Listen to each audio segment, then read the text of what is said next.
Now you have cracked all the basic entries for admission of a partner. But the question is, can you handle twist? और अगर इस question का answer देने में आपको सोचना पड़ रहा है कि ट्विस्ट हैंडल होगा कि नहीं होगा, then this session is definitely for you. Hello everyone and welcome back to the Commerce Element. In today's session, we will dive a bit more deeper into admission of a partner. We will crack some new adjustments and we will be going on with the adjustment of partner's capital as well. So come, let's proceed. The question is given and it reads as A and B are partners with 4:3 P&L share and the balance sheet on 31st March 24 is given. The balance sheet's liabilities part contains sundry creditors, bills payable and capitals of A and B. And the asset part contains cash, bank, debtors, less provision, stock, plant and building. It is said that they agreed to admit C on following terms. C to bring capital equal to 1/8 of total capital of new firm after all adjustments. Building to be appreciated by 7,000 and plant to be depreciated by 3,500. Provision on debtors to be raised to 650. And the goodwill of the firm is valued at 28,000 and C to bring his share of goodwill in cash. So this is a question and based on this question, you are supposed to focus and prepare only revaluation account and partner's capital account. So how you will start the sum? You will pick partner's capital from the balance sheet and you will drop it to partner's capital. Liability में से लेंगे, so partners capital में cross enter करेंगे by balance brought down. You have 80 and 60 as A and B's capital. So 80,000 60,000. अगर cash account बनाते तो cash का balance भी क्रॉस एंटर करते. देन चेक आउट दैट आपके पास कोई पिगी बैंक है क्या. सो लाइबिलिटी साइड में भी कोई पिगी बैंक नहीं, ना कोई पिगी बैंक एसेट में. So then we will proceed with adjustments. First adjustment is regarding C's capital, जो new firm के capital का 1/8 होने वाला है. तो this adjustment you will be able to do last. So now we will proceed with the second adjustment which says that building to be appreciated by 7,000.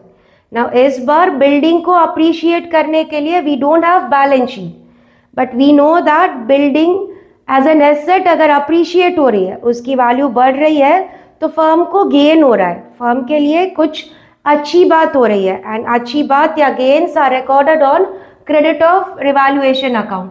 कितना gain हुआ? 7,000 का. किससे हुआ? By building. Further the same adjustment says that plant to be depreciated by 3,500. Plant 3,500 से depreciate करना है.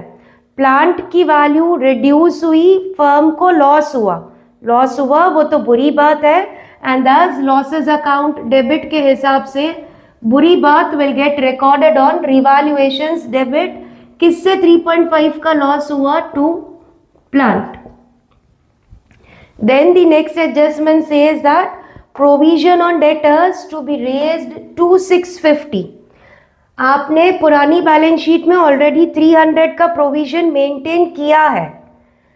Further the adjustment says that ये provision को आप रेज करो. कब तक रेज करोगे? जब तक उसकी वैल्यू 650 नहीं हो जाती. तो अगर आप न्यू बैलेंस शीट बनाते तो उसमें आप डेटर्स को शो करते विथ 30,500 एंड आप न्यू प्रोविजन को बढ़ा के कितना शो करते? 650 शो करते. फिर जो भी वैल्यू आती उसे आउटर कॉलम में वी वुड हैव पुट. जब आपने 300 का प्रोविजन रखा था, आप 300 का लॉस अज्यूम कर रहे थे. अब आप न्यू फर्म में टोटल 650 का लॉस अज्यूम कर रहे हो. पहले के कंपैरिजन में 350 का लॉस ज़्यादा अज्यूम कर रहे हो एंड दस लॉसेस अकाउंट डेबिट के हिसाब से 350 will get debited. It will be debited to provision on debtors.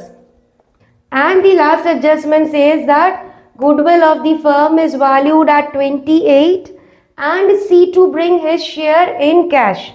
पूरे फर्म की गुडविल दी है, C पूरे फर्म जितनी गुडविल नहीं लाएगा, C अपने शेयर की ही गुडविल लाएगा. So here you will have working note for C's goodwill.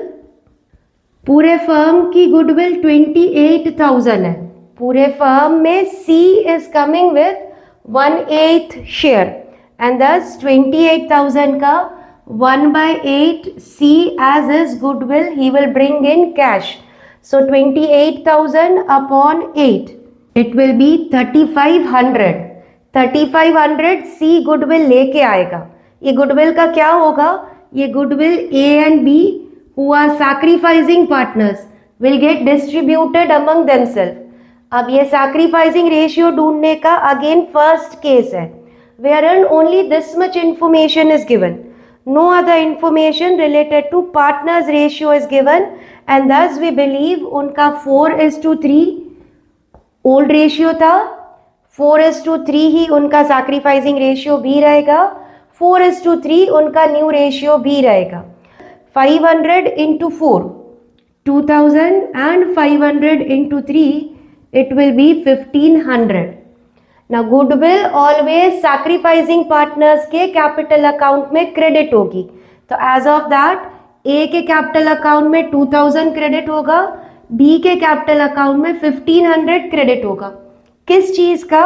by goodwill.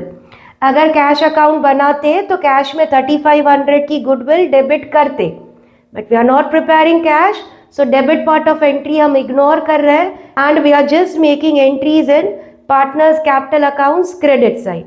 I hope this is clear. Now by now you are done with all the adjustments except this capitals adjustment. So अगर balance sheet बनाते तो जो untouched item थी वो उसको pick करते and new balance sheet में drop करते. Now we are not making balance sheet, so वो पार्ट ऑफ एंट्रीज को भी हम इग्नोर करेंगे. Now we will start closing the revaluation account. जिस भी साइड का टोटल ज्यादा है उसे पहले टोटल करो.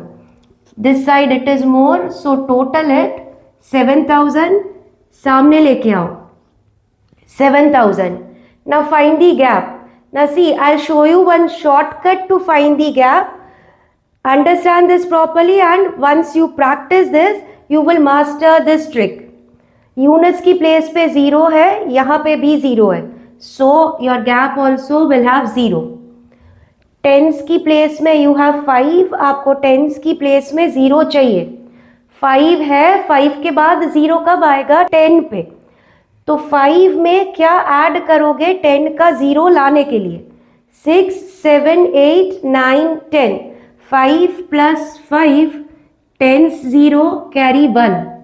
हंड्रेड्स की प्लेस में वी हैव 5 plus 1 6 plus 3 9. 9 है, 0 चाहिए. 9 में if you add 1 you will have 10s 0 carry 1. 3 plus 1 you have 4 और आपको 7 चाहिए. 4 में क्या ऐड करोगे to arrive at 7? 5, 6, 7. 4 plus 3 is equals to 7. And finally your gap is 3150. Quickly type yes or no in the chat box if you were already knowing this technique or not. And try to master this technique, it will be very helpful. Now अगर revaluation account के debit में gap आता है तो that is profit on revaluation which will get transferred to partners capital accounts. कौन से partner में transfer होगा? एग्जिस्टिंग पार्टनर्स के एग्जिस्टिंग रेशियो में ट्रांसफर होगा. सो 3,150 will get transferred among A and B in 4:3 ratio. So I'll show you real time calculation. It is 3,150 4:3. So 3,150 upon 4 plus 3 7. 7 4s are 28 and you will have 3 5. It will be 7 5s are 35 and 0. So it is 451 का proportion आया. So 450 into 4 will go to A. 450 into 3 will go to B. 450 into 4, it will be 1800, and 450 into 3, it will be 1350, and like this 3150 distribute हो जाएगा and revaluation account will get closed. Now from debit of revaluation it will go to credit of partners capital. A को 1800 and B को 1350. C won't get anything. ये amounts कहाँ से लाए? ये amounts आप रिवैल्यूएशन अकाउंट से लाए. Now before finding C's capital, close the capital accounts of A and B. Normal जैसे close करते हो वैसे close कर दो. It is 83,800. So 83,800 and it is 62,850. सामने लेके आओ 83,800 and 62,850. उनके डेबिट्स में कुछ भी नहीं, so gap also will remain same. 83,800 and 62,850. This will be their balance carried down, and at least A and B's capital accounts will get closed. Now let's see how to find C's capital. It is said that C will bring 1/8 of total capital of new firm. Let's see how to crack it. We are doing working for C's capital. C new firm के total capital का 1/8 share लाएगा. If we believe new firm का profit अगर 1 है, 1 में से 1/8 C को अपना शेयर दे दो, तो we will be left back with 7/8 share. This 7/8 share will be combined share of A and B in the new firm. तो जिनका न्यू फर्म में कंबाइंड शेयर 7/8 है, उन्हीं A एंड B का न्यू फर्म में combined capital is 83,800 plus 62,850.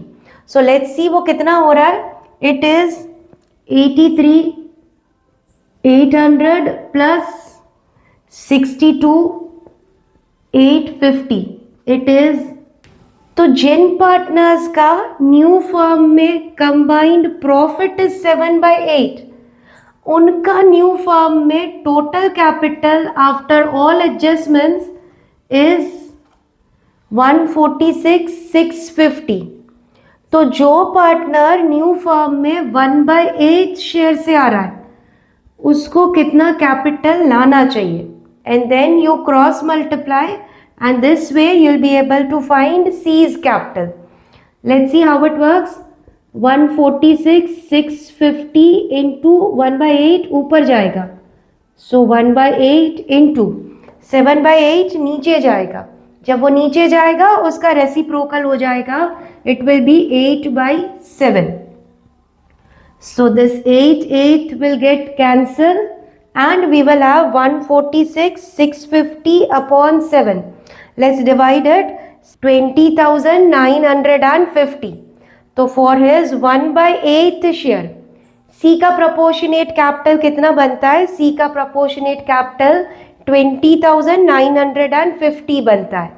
So this is the first method of capital adjustment wherein new partners capital will be decided based on old partners capital.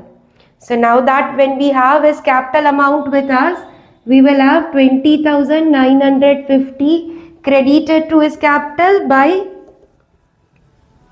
Cash. अगर cash account होता तो उसमें debit करते. फिलहाल we are not preparing cash account, so we will ignore that debit part and we will directly make the credit entry. अब हम सी के capital को क्लोज करेंगे 20,950 से, and his balance also will be 20,950, and like this we are done. अगर balance sheet बनाते तो फिर ये balances carried down new balance sheet में एज पार्टनर्स कैपिटल शो करते.